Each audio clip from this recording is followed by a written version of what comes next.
mbokk internet ñuy bàyyi xel saa su ne fii ci Feeling Dakar dal leen ak jàmm li gën a fës ci xibaar yi bokk na si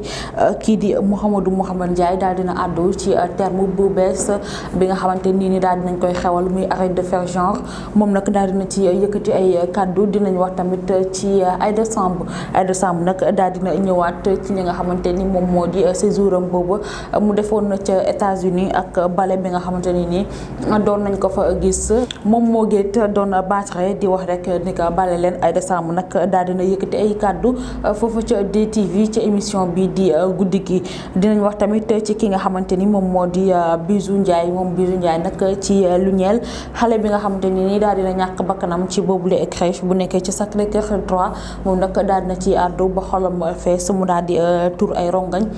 dinañ wax tamit ci Ngoné Ndour moom Ngoné Ndour nag daal dina def benn cri de cœur boo xamante ni nii daal dina koy jëmale ci état bu Sénégal gannaaw ba nga xamante ni artistes yi dañoo sonn lool soxla tëgg ay soirée ndax nag seen ay revenu ci la nekk dinañ ko daal di jeexalee nag ak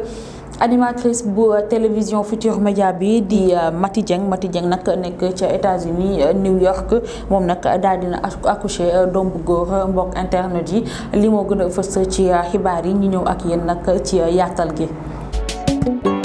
del déglu del xool Feeling Dakar site bi lay jox information yu salaamaaleykum mbokk internet fi ñuy bàyyi xel saa su ne fii ci Feeling Dakar comme ni leen ko waxee woon ca bopp xibaar yi dañ koy tàmbale ak Aïda Samb moom nag Aïda Samb gannaaw coow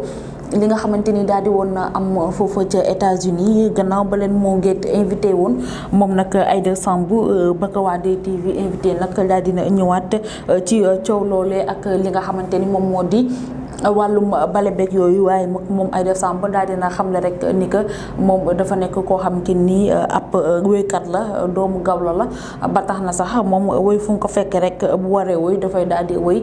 gannaaw googee toogoon nañ di waxtaan rek yaramam daal di tàng daal di laaj woy ci noonee la daal di yëkkati daal di woy waaye moom nag balelul kenn dañuy daal di déglu rek benn extrait ci émission boobule nga xamante ni moom moo di guddi gi di am foofu ca DTV. naka nga dundee coow bi parce que coow li après bëri na commentaires yi moo gee doon di raamloo nit ñi di leen baleloo noo dundee coow li parce que am na lu ci bëri loo xamante ne am na ci te nit ñi peut-être xëy na ki toog rek moo ko mën a leeral parce que si on a Ndiolé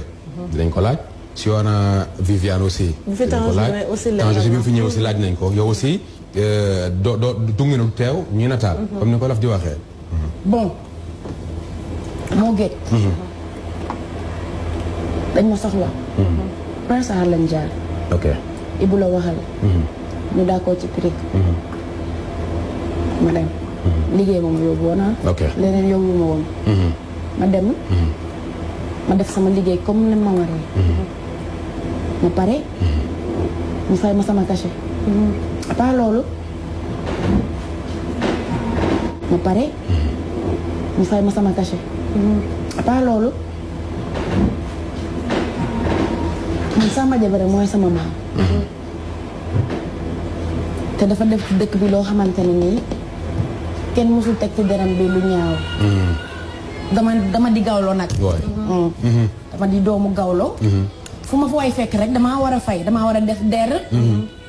c'était pas prévu toog nañ di waxtaan sama yaram laaj way ma yuuxu way mu teral ma man nag Samb balelu ma kenn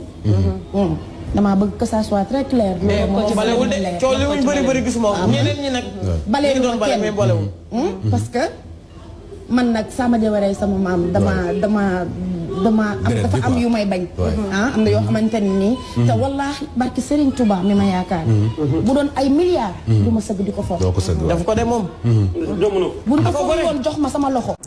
bu ñu noppee ci loolu rek dañuy daal di wax ci Ngoné Ndour moom Ngoné Ndour nag ni ki démb rek daal dina def benn vidéo boo xamante ne nii dafay daal di lancer appel di wax tamit li nga xamante ni moom moo leen métti gannaaw corona bi rek nguuru bu Sénégal dañoo daal di tëjaat li nga xamante ni moom moo di les spectacles yeeg li ni mel daal di tere lépp loo xamante ne nii wàllum culture la soirée rek li ni mel ngir ñu amal ko ba tax nag loolu nekk loo xamante ni daal dina métti loolu ci artistes yi gannaaw ba ñu toogee woon sax lu mat 8 mois tëgguñu defuñu dara ba ñu commencé récemment rek di amalaat ay quelques yëngu-yëngu ñu daal di tëjaat li nga xamante ni moom moo di salle de spectacle yeeg li ni mel. Ngoné Ndour nag daal di def benn vidéo di lancer appel di wax rek ni que Macky Sall na bàyyi li nga xamante ni moom moo di artistes yi ñu continuer li nga xamante ni moom moo di seedi ay activité gannaaw ba nga xamante ni nag ñoom daal di nañu sonn lool moom Ngoné Ndour nag dañuy daal di déglu benn extrait rek ci vidéo boobule. asalaamaaleykum chers artistes man la Ngoné Ndour maa ñëw di leen informer que coalition des acteurs de la musique tey demoon nañ ci suba préfecture pour déposer benn demande d'autorisation pour un sitting bu ñu bëgg a def dans la discipline et dans le respect des mesures barrières le jeudi 17 décembre à partir de 15h à la place de la Nation ex-place de l'Obélisque. ndaxte boo leen seetloo am na ñetti arrêté yoo xam ne génne nañ ko ci week-end bi pour tere ñu pour ñu exercer suñu métier te fukki weer a ngi nii culture yëngatuwul kës néew lu ñu jotoon a am ci yenn artistes ñu koy liggéey ci restaurants yi ak hôtels yi loolu dakkal nañ ko depuis ci week-end bi donc tey jii nag ñu bëgg ñaan nguur gi pour que mu taxawu gestuñu te xam ne ni que ni affaire bi mënatul continuer nii mënatunu dem te bu ko mënatul dem nag da ngay xam yëglu pour que ñu xam ne ni que ni il faut que ñu jël ay mesures urgentes pour ñëw ñu en aide bàyyi ñu exercer suñu métier parce que on est des responsables.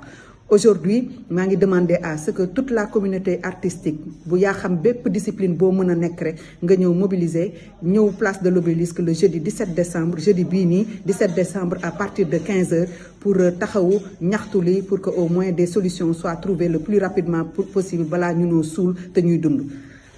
bu ñu noppee ci loolu nag ñu wax ci bébé bi nga xamante ni daal di woon ñàkk bakkanam foofu ca crèche boobule di si koñ bu la nekk foofu ca Sacré-Cœur 3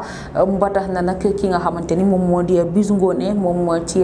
seen plateau bi di Yeewu Leen tey nag gannaaw ba nga xamante ni daal di woon nañu aborder sujet boobule moom nag Bijou Ndiaye ba muy wax ci xale boobu rek xolam dafa daal di fees mu daal di jooy daal di tuur ay rongañ daal di wax rek ni que war nañoo xoolaat bu baax li nga xamante ni moom lañu gérer yenn ci ay crèche yi ba tax na sax dañuy daal di déglu rek benn extrait ci boobule vidéo. On va revenir sur un drame qui s'est passé hier ou avant-hier xale bi nga xam ne ni moo malheureusement faatu. Regardez, il est tellement chou photo bi ñëpp ko gis ba noppi am ci naqar puisque li xew kenn yéenewu ko kenn Bijou. kenn yéenewu ko kenn Pape Cheikh ça doit vraiment être dur pour les parents parce que c'était le lundi 30 novembre yóbbu nañ seen doom crèche un bébé de 10 mois amuñu lu dul 13h ñu woo leen ne leen ñëw leen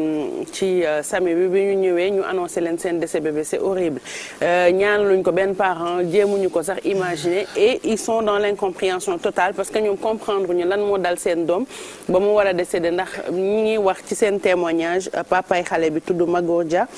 ci Facebook am di demander justice pour doomam ñi ngi wax ci ay témoignages que seen doom feebarul woon amul woon benn antécédent médical amul woon dara lu koy metti donc ñoom bi ñu koy yóbbu dara warnu leen ni xale bi il allait vers sa mort comprendre ñu fan la responsabilité yi féetee lan moo dal xale bi lan moo tax bi nga xamee ne dafa fot gardien bi moo ko doon jéem a aider est-ce que waa école bi am nañu jàngu premier secours yi nga xamante ne ñoom ñiy tëji crèche dañu ko war a am ba war a mun a sauver xale yi bu leen dara jotee en tout cas waa rédaction jël nañ ko Abdourahmane Diallo am na élément bu mu def ak moom mu war a expliquer naqaram pour que justice am pour doomam mais que aussi pour que yeneen xale yi nga xam ne seen parents yi ngi dem liggéey di leen yóbbu crèche dara bañ leen a dal ba retour bi ñuy ñëw dem jël si leen ñu seetaan élément bi ñëwaat si plateau bi. ci naqar ak tiis lañ ñu daal di dalalee ci Saly wéyjuru xale bi nga xam ne fukki weer rek la daal di am daal di génn àdduna ci crèche la Cigogne Bleue Magor Dia mooy papaay xale bi. en tout cas c'est pas une mort naturelle du mort boo xam ni c'est une mort naturelle du mort boo xam ni du dee boo xam ni dafa waroon am wala affaire yooyu noonu parce que loxo nit mu ngi ci parce que xale bi biñ koy yóbbu dara jotu ko musul am antécédent sanitaire sur le plan de la santé wala dara musul am lu ko feebar. bu ñu sukkandikoo ci résultat autopsie bi xale bi dafa fàtt ci jamono ji mu doon lekk ndax fi lekk bi waroon a jaar du fa la jaar bu ñu sukkandikoo ci papay xale bi résultat yooyu am na ci xel ñaar. bu ma ñëwaatee ci hôpital Le Dantec pour gis médecin bi nga xam mooy gérer autopsie bi mu xamal ma ni ma frère directrice bi ñëw na fa ba fay frais de dossier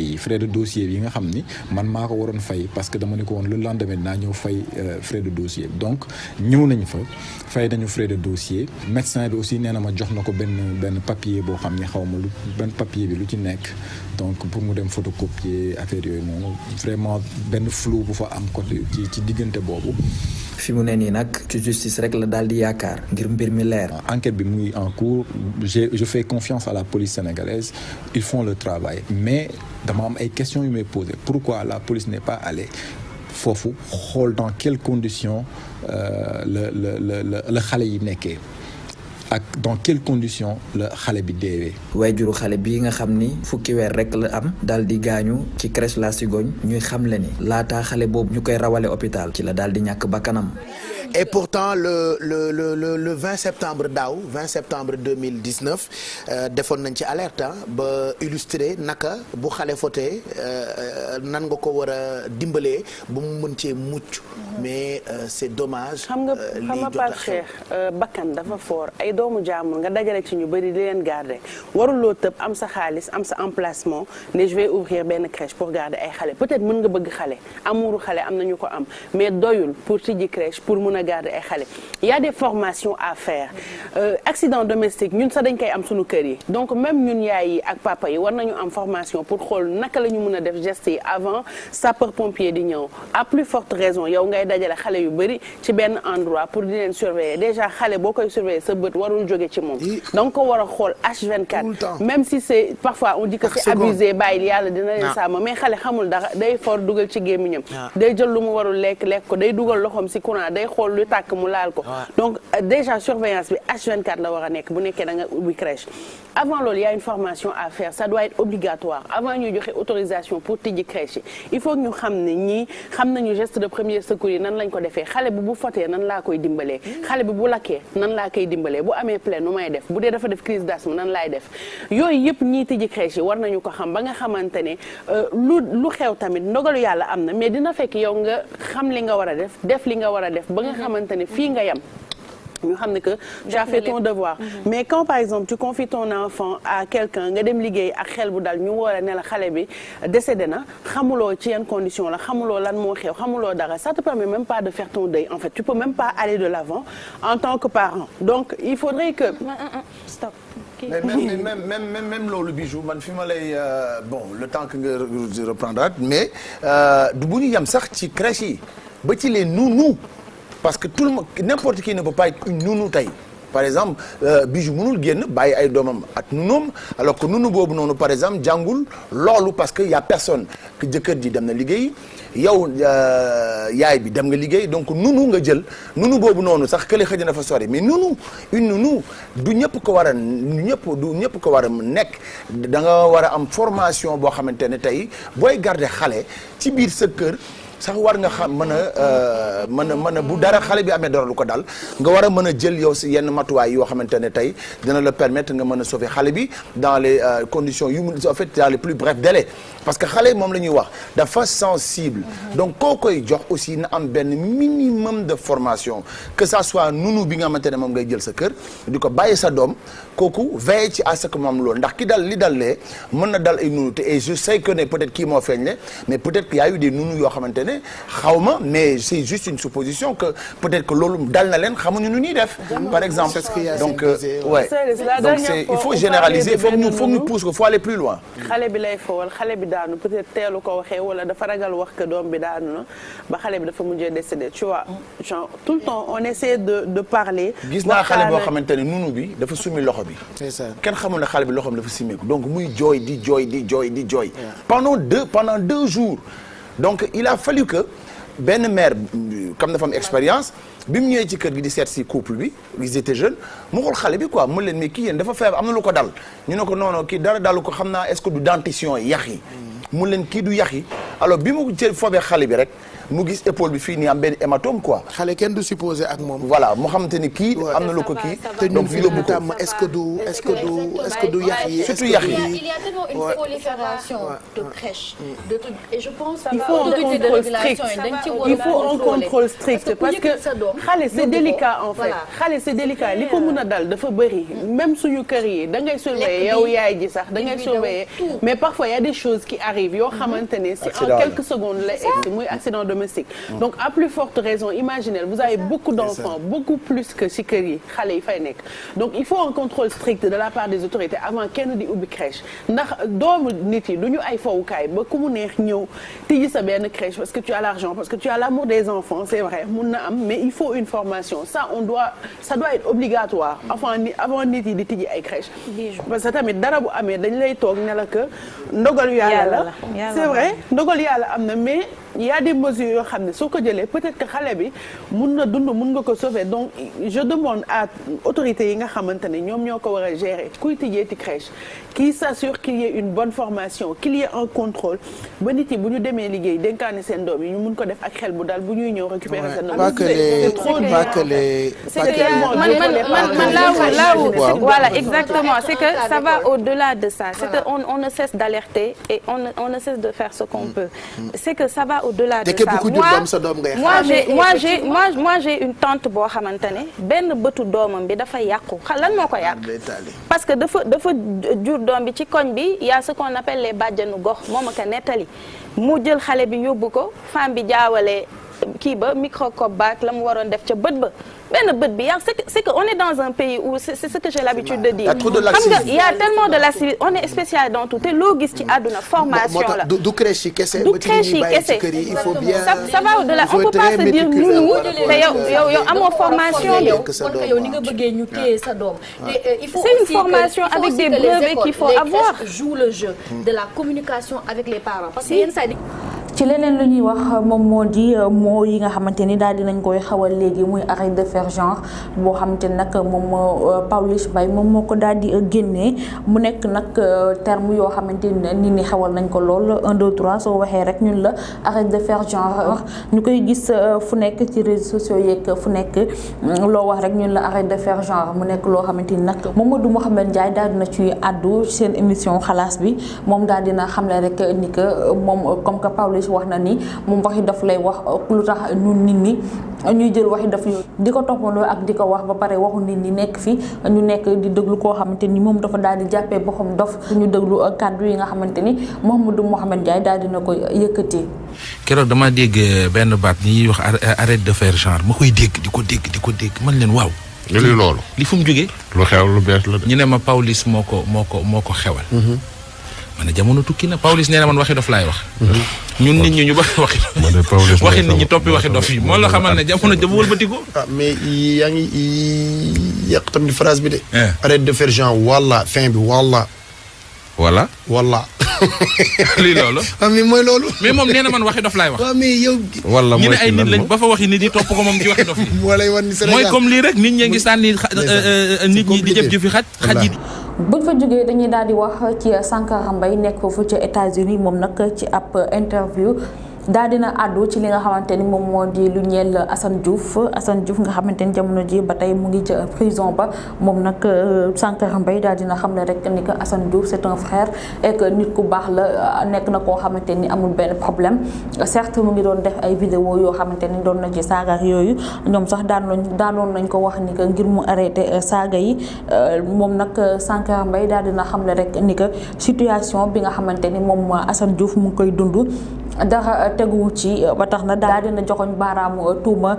guurum Sénégal ñu jeexalee xibaar yi ak ki nga xamante ni moom moo di Maty Dieng nekk animatrice foofu ca télévision Futur Média moom nag Maty jamono ji mu nga ca États-Unis plus particulièrement ca New York moom nag daal dina wasin doom bu góor moom Maty moom le xibaar bi sax Sinap 221 moom moo ko daal di joxe wax Sinap 221 daal dina xamle rek ni que moom Mati ak doomam boobule ñu ngi si jàmm bu baax a baax ba tax na moom Mati moom le ñu koy ñaanal wérgu yaram ak gudd fan moom ak doomam. mbokk internet yi cant ak ngërëm ñeel na leen li lañ leen andiloon ci ay xibaar ñu leen di ñaanal jàmm te di ko sàkku ci yéen di leen jox dig daje ëllëg ak jàmm ci yeneen xibaar.